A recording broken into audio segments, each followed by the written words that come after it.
नमस्कार, आप देख रहे हैं लोकमंच न्यूज और मैं हूं आपके साथ सत्यम गौर। 2022 चुनाव बेहद नजदीक है, यानी कि समय बेहद कम बचा हुआ है 2022 चुनाव को लेकर। महज 3 महीने ही बचे हैं जब 2022 का चुनाव होगा, लेकिन उससे पहले जो तैयारियां हैं वो बेहद जोरों पर चल रही हैं। आपको बताते चले कि उत्तर प्रदेश में किसका पल्ला भारी होगा ये देखने वाली बात होगी, क्योंकि उत्तर प्रदेश में जो गठबंधन का सिलसिला है वो जोरों पर है। समाजवादी पार्टी में एसपी यानी कि जो सुभाषपा है वो शामिल हो चुकी है। इसके साथ ही आरएलडी जयंत चौधरी भी समाजवादी पार्टी का दामन थाम चुके हैं, यानी कि गठबंधन हो चुका है। वहीं समाजवादी पार्टी के साथ महादल भी है और इसके साथ जनवादी पार्टी भी अब समाजवादी पार्टी के साथ है। वहीं बीजेपी से अपना दल और निषाद पार्टी हैं और बीएसपी अभी अकेली है और कांग्रेस भी अकेले चुनाव लड़ रही है उत्तर प्रदेश में। इसके साथ ही एआईएमआईएम यानी कि असदुद्दीन ओवैसी साहब जो हैं वो भी अभी अकेले उत्तर प्रदेश में चुनाव लड़ रहे हैं और मुसलमान वोट जो है वो साधने की पूरी कोशिश किए हुए हैं। लेकिन उत्तर प्रदेश में चुनाव को लेकर जो सरगर्मियां हैं वो बेहद तेज होती जा रही हैं और इसी को लेकर हम चर्चा करेंगे। हमारे साथ मेहमान हमारे जुड़ रहे हैं, सभी का आपसे हम परिचय करा दें। हमारे साथ आपको बताते चले कि ऋषि गौतम है जो कि कांग्रेस का पक्ष रखेंगे, कुछ ही देर में हमारे साथ जुड़ेंगे और सभी का हम परिचय कराएंगे। लेकिन आपको बताते चले कि उससे पहले जिस तरीके से महंगाई को लेकर विपक्ष लगातार सरकार पर हमलावर था, तो एक अच्छी खबर दिवाली का गिफ्ट समझें इसे, क्योंकि सरकार की तरफ से आई, जिसमें सरकार ने केंद्र सरकार सहित जो राज्य की सरकारें हैं उन्होंने पेट्रोल और डीजल के दाम घटा दिए, जिससे कि लोगों को खासी राहत मिली। उत्तर प्रदेश में पेट्रोल और डीजल पर 12 रुपए की छूट मिली है। पेट्रोल के भी दाम 12 रुपए कम हुए हैं। वहीं आपको बताते चले कि डीजल पर भी 12 रुपए की कमी हुई है। और इसी के साथ आपको बताते चले कि जो विपक्षी पार्टियां हैं वो सरकार को घेरने में लगातार अभी जुटी हुई थी महंगाई को लेकर, और इसी के साथ खाने वाले तेल जो हैं उन पर भी कमी देखने को मिल रही है।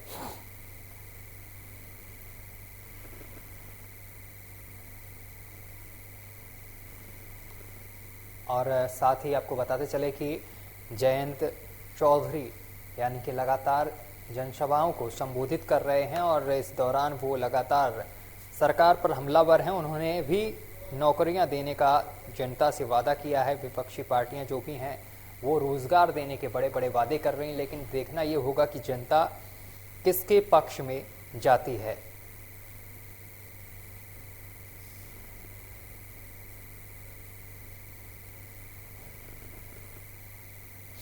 तो ये देखना बेहद जरूरी है कि जनता किसके पक्ष में जाती है।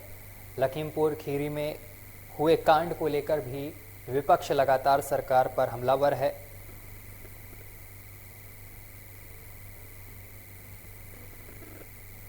तो यूपी विधानसभा चुनाव को लेकर सभी ने संग्राम शुरू कर दिया है और जब भी वहां चुनाव होने में कम से कम समय बचा हुआ है,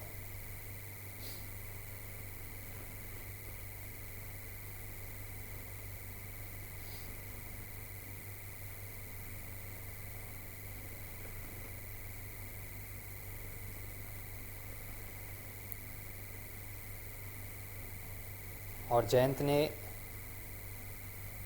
एक बड़ी अपडेट सामने निकल कर आ रही है। आपको बताते चला कि जयंत ने किया है कांग्रेस के साथ गठबंधन से इनकार। बोले हैं कि एसपी के साथ अंतिम दौर में है बातचीत, यानी कि समाजवादी पार्टी के साथ अंतिम दौर में बातचीत चल रही है।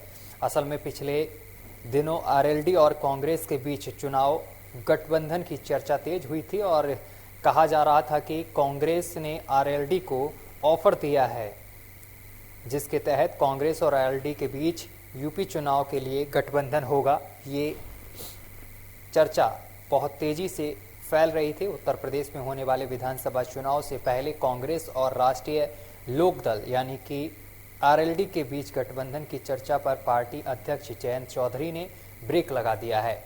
यूपी के शामली स्थित थाना भवन में आयोजित परिवर्तन संदेश रैली में आरएलडी के राष्ट्रीय अध्यक्ष जयंत चौधरी ने कांग्रेस के साथ चुनावी गठबंधन से इनकार कर दिया है और कहा है कि समाजवादी पार्टी के साथ सीटों पर बातचीत अंतिम दौर में है। उन्होंने कहा है कि किसानों की परेशानियों का ये अंतिम विषय है। जयंत चौधरी ने कहा है कि बीजेपी सरकार के तहत किसानों के सामने आ रही परेशानियों को खत्म करने का समय आ गया है और ये किसान की परेशानी का आखिरी पेरई सीजन होगा, क्योंकि लोगों ने मन बना लिया है कि 2022 में बीजेपी सरकार को राज्य की सत्ता से उखाड़ फेंकना है। ये जयंत चौधरी ने कहा है। उन्होंने राज्य की बीजेपी सरकार पर आरोप लगाते हुए कहा है कि सरकार ने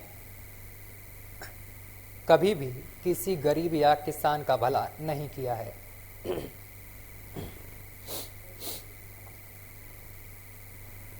और साथ ही जयंत चौधरी ने एक और बयान दिया है। उन्होंने कहा है कि गरीबों के घरों में बिल्डोजर चला रही है सरकार। वहीं जयंत चौधरी ने कहा है कि कृषि बिलों के खिलाफ किसान 1 साल से धरने पर बैठे हैं और राज्य सरकार किसी की नहीं सुन रही है। सर्दी फिर से शुरू हो गई है, लेकिन राज्य सरकार किसी को कुचलने, किसानों को कुचलने, पीड़ितों के अन्याय करने और गरीबों के घर पर बुलडोजर चलाने की व्यस्त नजर आ रही है।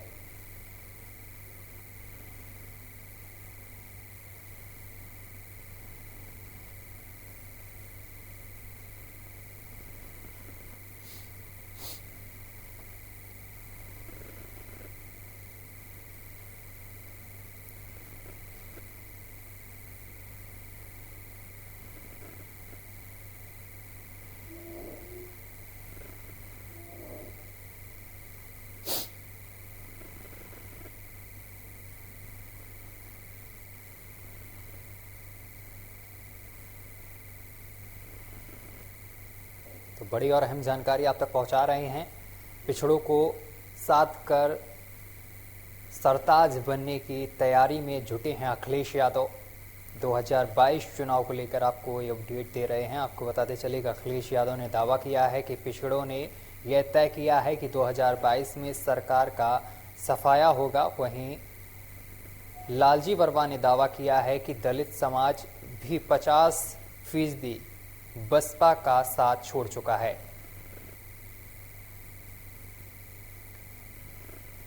जैसे जैसे उत्तर प्रदेश विधानसभा चुनाव नजदीक आ रहे हैं, आरोप प्रत्यारोप का सिलसिला भी तेजी से आगे बढ़ रहा है। अखिलेश यादव लगातार बीजेपी पर ये आरोप लगाते आ रहे हैं कि मौजूदा सरकार ने विकास के नाम पर सिर्फ समाजवादी सरकार द्वारा किए गए कामों का उद्घाटन किया है।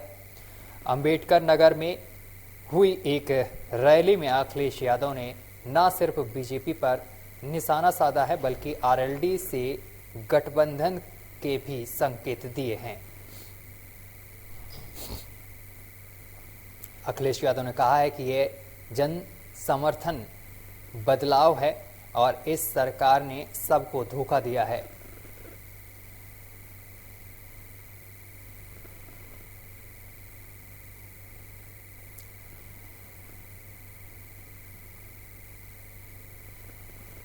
तो आपको बताते चले कि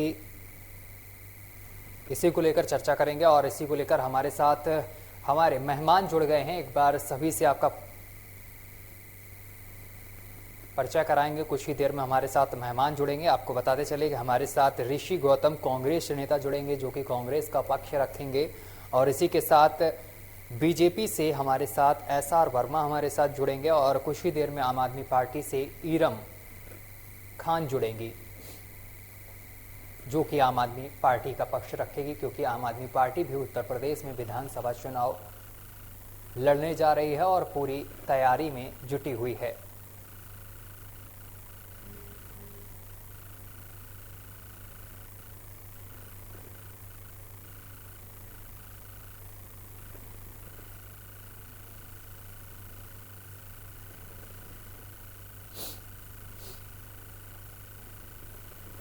और इसी के साथ आपको एक और जानकारी देते चले कि इस दौरान कई नेता समाजवादी पार्टी में शामिल हुए हैं।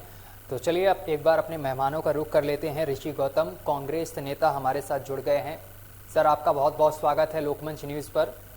और इसी के साथ एसआर वर्मा भी हमारे साथ जुड़ गए हैं जो कि बीजेपी का पक्ष रखेंगे। सर, आपका भी बहुत बहुत स्वागत है लोकमंच पर। और आम आदमी पार्टी से हमारे साथ ईरम खान हमारे साथ जुड़ गई हैं। ईरम खान जी, आपका भी बहुत बहुत स्वागत है लोकमंच पर। आप तीनों को हमारी आवाज़ मिल रही है? जी बिल्कुल सुन पा रहे हैं। ठीक है, तो सबसे पहले ऋषि गौतम के पास चलेंगे। बेहद मुस्कुराते हुए नजर आ रहे हैं। ऋषि गौतम जी, आवाज आपको मिल रही है हमारी? जी बिल्कुल बिल्कुल। ऋषि गौतम जी, आपसे समझना चाह रहे हैं कि अभी कुछ दिनों से लगातार आपकी पार्टी से प्रियंका गांधी लगातार महंगाई को लेकर बड़े बड़े भाषण भी दे रही थी और पेट्रोल और डीजल की जो बढ़ती कीमतें थीं उसको लेकर लगातार सरकार पर हमलावर थी।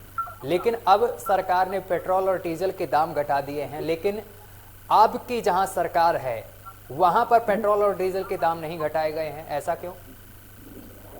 ऐसा यूं से अभी जो सरकार कर नहीं घटा रही है पेट्रोल के दाम है और अभी घटानी चाहिए। अभी तो 5 रुपये 10 रुपये बढ़ा देंगे तो बहुत बड़ी बात नहीं है।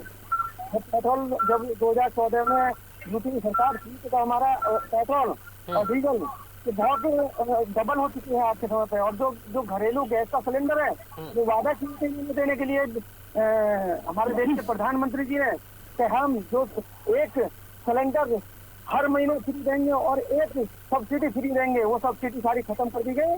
और उसके सिलेंडर के दाम जो 400 रुपए का मिलता था 391 रुपए का, आज 1000 को पार कर गया है। आज बात पेट्रोल डीजल की नहीं है, सबसे बड़ी बात है ना जो घरेलू गैस पेट्रोल डीजल, क्या आपने अपने 60 रुपए से बढ़ाकर 100 रुपए पार कर दिया? क्या उसे 5 रुपए 10 रुपए कम कर दिया? बहुत बड़ी बात नहीं है। ठीक है ऋषि गौतम जी, आपने मेरा सवाल सही से सुना नहीं। मेरा कहने का मतलब ये है कि अभी तक आपके कार्यकर्ता नेतागण लगातार प्रदर्शन कर रहे थे, सड़कों पर उतर उतर के प्रदर्शन किए जा रहे थे कि पेट्रोल और डीजल के दाम लगातार सरकार बढ़ा रही है। अब केंद्र ने भी दाम बढ़ा दिए हैं, उत्तर प्रदेश में भी पेट्रोल डीजल के दाम घट गए हैं, लेकिन आपकी जहां सरकार है, कांग्रेस की जहां पर सरकार है, वहां पर आखिर पेट्रोल डीजल के दाम क्यों नहीं घटाए गए? राज्य सरकारें क्यों नहीं घटा रही हैं? पंजाब में सबसे पहले जब आया था कल दोपहर से 10 रुपए पेट्रोल और 10 रुपए डीजल दोनों को कम कर दिया गया है। शायद आपको, मुझे लग रहा है कि आपको जानकारी होगी, पंजाब सरकार ने सबसे पहले कल ये आदेश कर दिए कि पेट्रोल और डीजल के दोनों के 10 रुपए कम कर दिए गए हैं। मैं आपको इसकी जानकारी में डालना चाहता हूँ। राजस्थान में हो गए कम? हाँ जी, पास हो गया। पता नहीं आपको कहां से न्यूज मिल रही है कि राजस्थान में और पंजाब में पेट्रोल और डीजल के दाम 10-10 रुपए कम हो गए। लगातार आपकी पार्टी से प्रियंका, आवाज पहुंच रही है आपको? पहुंच रही है, बिल्कुल पहुंच रही है। ठीक है। अच्छा, 2022 चुनाव को लेकर क्या कुछ तैयारी है? पूरी तैयारी है। हम देखिए, सबसे पहले हम आपको कहना चाहते हैं जो हमारी बहनें जो सुरक्षा नहीं है, पूरे यूपी की सुरक्षा नहीं है। आज देखिए आए दिन क्राइम होता है। हम उन बहनों को और अपनी जो हमारी बहनें उनको 40% यूपी में कोटा दिया जाएगा। और दूसरा कि जो हमारी बहनें हाई स्कूल करके आएंगी, इंटर करके आएंगी, उनको स्मार्टफोन और उनको एक एक स्कूटी दी जाएगी।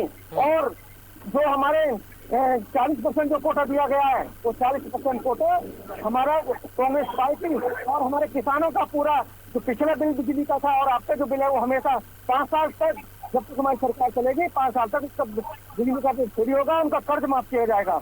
हम इसको नारे को लेकर चलेंगे और कहने वाले आने वाले समय पर हम रात और दिन हम क्षेत्र के अंदर, अभी भी देखिए मैं क्षेत्र के अंदर हूँ, खुर्जा विधानसभा के अंदर मैं डोर टू डोर हम किसानों के बीच में जा रहे हैं, किसानों की समस्याओं को सुनने। और जो हमारे जो किसान भाई हैं, जो जिनके ऊपर ट्रैक्टर चला दिया गया महंगाई को विरोध के लेके, एक ट्रैक्टर को लेकर ट्रैक्टर देखिए कितनी मौतें हो गई कि ये हुकूमत का ऐसी आपने देखे किएगा कि ये हुकूमत कभी आपने ये, हम भी इस बात को कहना चाहते हैं कि तानाशाही सरकार नहीं चलेगी। आज कांग्रेस पार्टी की सरकार आ चुकी है और आने वाली है। ठीक है, हमारे साथ एसआर वर्मा जी भी मौजूद हैं बीजेपी से।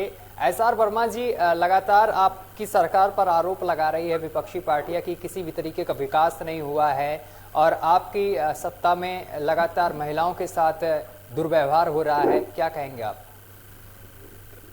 पिछली सरकार में जो इन्होंने गैस की बात कही जी। गैस में इन्होंने सरकार ने सबसे ज्यादा समय गवर्नमेंट की की थी, जब इन लोगों से बात सारी समस्या थी। आज हमारी सरकार, ऐसा कोई घर नहीं बचा होगा जहाँ प्रधानमंत्री उज्ज्वला गैस योजना, किसी के कोई ऐसा घर नहीं है जहाँ ना हो। प्रत्येक घर में गैस की व्यवस्था की गई। रही बात महंगाई की, किसी प्रकार की और मैं कहना चाहता हूँ आपके, ऐसा घर कोई नहीं बचा जिसमें सिलेंडर बंद न कर दिया गया हो। हर महीना वही महीना सिलेंडर हर कोई भरा रहा है। कोई ऐसा घर नहीं है जहाँ सिलेंडर। मैं आपको दिखाने जाता हूँ, आज उत्तर प्रदेश के अंदर वो हालत बनी हुई है। लोग बाथरूम में अपना गुजारा कर रहे हैं, जिनकी छतें छोटी छोटी एक झोपड़ी डाल कर रह रहे थे। ऐसी कोई बात नहीं, उत्तर प्रदेश स्वतंत्र है और स्वतंत्र रहेगा। भारतीय हमारी सरकार, भारतीय जनता पार्टी ने जो काम किया करके दिखाया, वो किसी सरकार ने नहीं दिखाया। वो करके दिखाया, वो बिल्कुल करके दिखाया। कहते थे आपने 65 साल में क्या किया, और अपने 7 साल में सब कुछ कर दिखाया। जो देश के अंदर जो पब्लिक आज नौजवान लड़का बेरोजगार घूम रहा है, जिसकी इंजीनियर की सैलरी होती थी 80,000, आज कुछ हमारी सरकार जो मुहैया करवाई है, वो आज तक कोई सरकार ने। आप आज देश हमारे उस स्थिति पर पहुंच गया है। हमारे सरकार ने जो पिछली सरकार में भ्रष्टाचार थी, वो मेरे सरकार में भ्रष्टाचार नहीं है। सबका विकास का काम किया जा रहा है। प्रत्येक व्यक्ति अंतिम व्यक्ति तक लाभ दिया जा रहा है। हमारी सरकार ने अंतिम व्यक्ति का लाभ दे रही है। हम आपको बताते हैं, सरकार आने दीजिए उत्तर प्रदेश के अंदर बिजली माफ करेंगे, कर्जों का माफ करेंगे। ये नहीं करेंगे हम 2,000 रुपए किस्त देंगे, नहीं। वो मौका आपको नहीं मिलेगा। मेरी भारतीय जनता पार्टी की सरकार बनने जा रही है, वो मौका आपको मिलेगा ही नहीं। आलू जितना बोया लोगों ने, उनकी दूसरे दिन बारिश आ गई, सारी फसल मारी गई। वो मौका आपकी आएगी नहीं। भारतीय जनता पार्टी की सरकार साइड में पूरा बनने जा रही है, पूर्ण बहुमत से बनने जा रही है। भारतीय जनता पार्टी सरकार बनेगी। आज उत्तर प्रदेश के जो किसानों के साथ जो अत्याचार हो रहा है, जो फसल मारी गई है, उनका पूरा मुआवजा देना चाहिए। किसानों के साथ कोई अत्याचार नहीं हो रही है, और ना अत्याचार। सरकार जो किसानों को लाभ हमारी भारतीय जनता पार्टी ने दिया है, वो किसी सरकार ने किसानों को लाभ नहीं दिया। ठीक है। मैं मना थोड़ी कर रहा हूँ आपसे भाईजान, भैया जी, मना नहीं कर रहा आपसे। आपने सरकार ने किसानों पर कैसे कहे, जिसमें हमारी बहन प्रियंका गांधी पहुंची, वहाँ पर नेता हमारी प्रियंका गांधी को 7 दिन के लिए उनको गेस्ट हाउस में कैद कर दिया गया। ये आपकी सरकारी तो कर रही है, हमको करे नहीं कर रहा। रही बात महिलाओं की सुरक्षा के लिए जो हमारी सरकार ने सुरक्षा दिया, वो किसी सरकार ने नहीं दिया। लोग के हिटर 12 देर रात घूम सकते हैं। ठीक है ऋषि गौतम जी, 1 मिनट। हमारे साथ ईरम जी मौजूद हैं, उनसे जान लेते हैं कि उत्तर प्रदेश में कितनी महिलाएं सुरक्षित है। 1 मिनट, डर लगती थी आने के लिए। 1 मिनट। आम आदमी पार्टी से हमारे साथ ईरम जी हैं, महिलाएं हैं वो, उनसे जान लेते हैं कि उत्तर प्रदेश में कितनी महिलाएं सुरक्षित है। ईरम जी, आप तक आवाज पहुंच रही है? 1 मिनट। नहीं होता है जो हमारी सरकार ने किया। 1 मिनट। SR वर्मा जी 1 मिनट, वापस आ रहे। ईरम जी, आप तक आवाज पहुंच रही है? जी ईरम जी, यहाँ पर चर्चा हो रही है कि उत्तर प्रदेश में महिलाएं बेहद सुरक्षित है। बीजेपी के जो प्रवक्ता हमारे साथ बैठे हुए हैं, SR वर्मा जी, वो बता रहे हैं। जरा आप इस पर जवाब दीजिए। जी, मैंने दोनों प्रवक्ताओं को सुना और मैं उनसे ये सबसे पहले तो मैं बीजेपी प्रवक्ता से पूछना चाहूंगी, जो वो बोल रहे हैं कि सिलेंडर कहाँ नहीं भरा जा रहा है। आप एक सिलेंडर की चोरी मैं आपको बता दूं, उज्ज्वला गैस आपने दिया और उसके बाद आपने शायद यूट्यूब पे भी देखा, हमारे ये मीडिया चैनल के माध्यम से भी लोगों तक ये चीजें पहुंची है कि जो उज्ज्वला गैस आपने देने का काम किया, उसको लोग ने खरीदा है, कोई 2,000 कोई 2,500 उस गैस को। अच्छा चलिए, आपने उज्ज्वला गैस दी तो, लेकिन उसको भरवाने का क्या दिया आपने? उज्ज्वला गैस सिलेंडर ले जा रहे। 1 मिनट, मेरी बात पूरी हो जाने दीजिए। देखिए, दोनों लोग बोल रहे थे, मैं नहीं बोल रही थी। अब मैं बोल रही हूँ, आप सुन लीजिए पहले, फिर मेरी सारी बातों का जवाब दीजिएगा। मैं एक एक करके सारी बात आपकी सुनिए। कहना चाह रहा था इन्होंने सिलेंडर नहीं। सुनिए, सिलेंडर आपने कहा सब्सिडी आएगी, आप बताइए कि सब्सिडी कहाँ आ रही है? सब्सिडी क्यों खत्म की गई? बीजेपी वालों से पूछिए जो हमारे आज उत्तर प्रदेश में भारत सरकार के अंदर सरकार लेके बैठे। SR वर्मा जी, जवाब दीजिए। बीजेपी की बात कर रही हूँ, मैं बीजेपी के प्रवक्ता से सवाल कर रही हूँ कि सब्सिडी कहाँ गायब हो गई? बिल्कुल। उसके बाद आज उन्होंने वो किया है कि बच्चों के यूनिफॉर्म के जो पैसे खाते में देने की बात की है। आज से पहले वो कहाँ थे? और क्या वो 1,200 रुपए में 2 जोड़े यूनिफॉर्म आ सकते हैं, 1 जोड़ी जूता आ सकता है, 1 बैग आ सकता है? और वो राशन भी रोक दिया गरीब लोगों का, वो बंद कर दिया, वो बताइए ना, राशन भी बंद कर दिया गरीब लोगों का, जो फ्री में मिलता शुरू कर दिया। और एक चीज और आपको बता दें कि आप लगातार अच्छाइयाँ गिनाते जा रहे हैं, बीजेपी की अच्छाइयाँ गिना रहे हैं, तो थोड़े इस पे भी प्रकाश डाल लिया जाए, रोशनी डाल ली जाए कि जो आपने चीजें की उसके पीछे आपका क्या रहा। आपने राशन बांटने का जो काम किया, उस राशन बांटने में सिर्फ मोदी जी की तस्वीरें दिखाई दी, लोगों के पास राशन नहीं, और राशन कितने लोगों तक आपने पहुंचाया। आप अपनी काम की बड़ाई खुद ही करते हैं, ना कि जनता कहती है। जनता सिर्फ त्राहिमाम कर रही है, जनता कहीं आपको लाइक नहीं कर रही, कहीं पसंद नहीं कर रही। प्रधानमंत्री गरीब अन्न कल्याण योजना जो योजनाएं सिर्फ कागज पे होती हैं, जो योजनाएं बीजेपी के प्रवक्ता बैठकर टीवी चैनलों पे बताते हैं कि हमने ये तीर मारा, हमने ये किया, हमने वो किया। आपने क्या कभी किसी गरीब तबके से जाके मिलने की कोशिश की? कभी उनकी दुख और पीड़ा सुनने की बात सुनना चाहा? कोरोना काल में भारतीय जनता पार्टी जल मिशन योजना में आपने पानी का घोटाला किया, लगातार आपने घोटाला किया। अरे सब छोड़िए, जब आपने प्रभु श्री राम के मंदिर में घोटाला कर दिया, अब आपसे इससे ज्यादा उम्मीद। प्रभु श्री राम के मंदिर में किसी प्रकार के घोटाला नहीं। कहने के लिए बहुत सारे पार्टी के लोग कहते हैं, लेकिन किसी अरे कहने की बात कर रहे हैं। अच्छा ये आप बताइए कि नहीं हुआ था, आप बताइए, ईमानदारी से आप बताइए। देखिए क्योंकि आस्था की है, और हम एक हिंदुस्तान की मैं एक महिला हूँ, और हिंदुस्तानी महिला हो या पुरुष, हिंदुस्तानी जो होता है वो अपने देश में आस्था के लिए बहुत ही वो माना जाता है।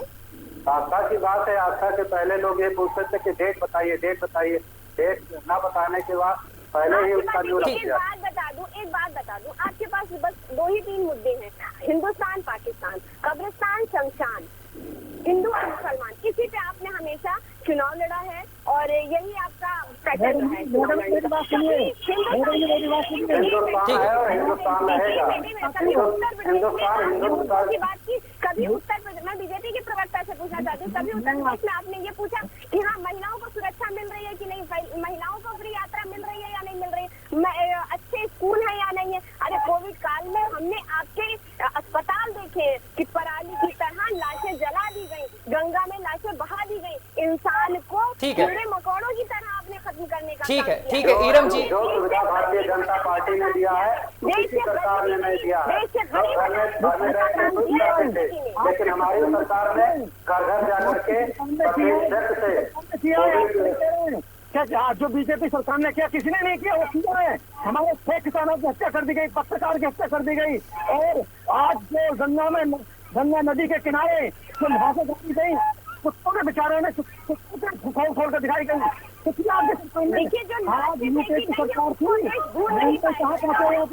ठीक है ऋषि गौतम, ठीक है, एक मिनट ईरम जी, एक मिनट ईरम जी, एक मिनट।